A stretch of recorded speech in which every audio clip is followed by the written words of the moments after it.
My name is Richard Standridge. I reside in the Tulsa area, and I am a safety manager for a fiber optics company, which some of the skills were learned from Spartan School of Aeronautics there in Tulsa as a young man. June of '87, I believe, and I completed my generals and my airframe studies there.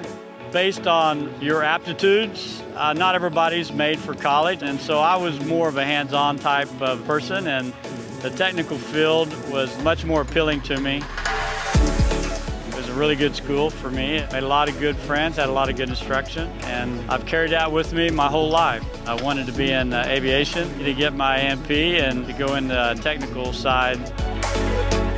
I did go ahead and secure employment through American Airlines there in Tulsa. It worked out very well for me. I was a mechanic for a long time. I worked there for approximately 20 years. Now I'm a pilot. I do my own maintenance, and a lot of that was because of Spartan.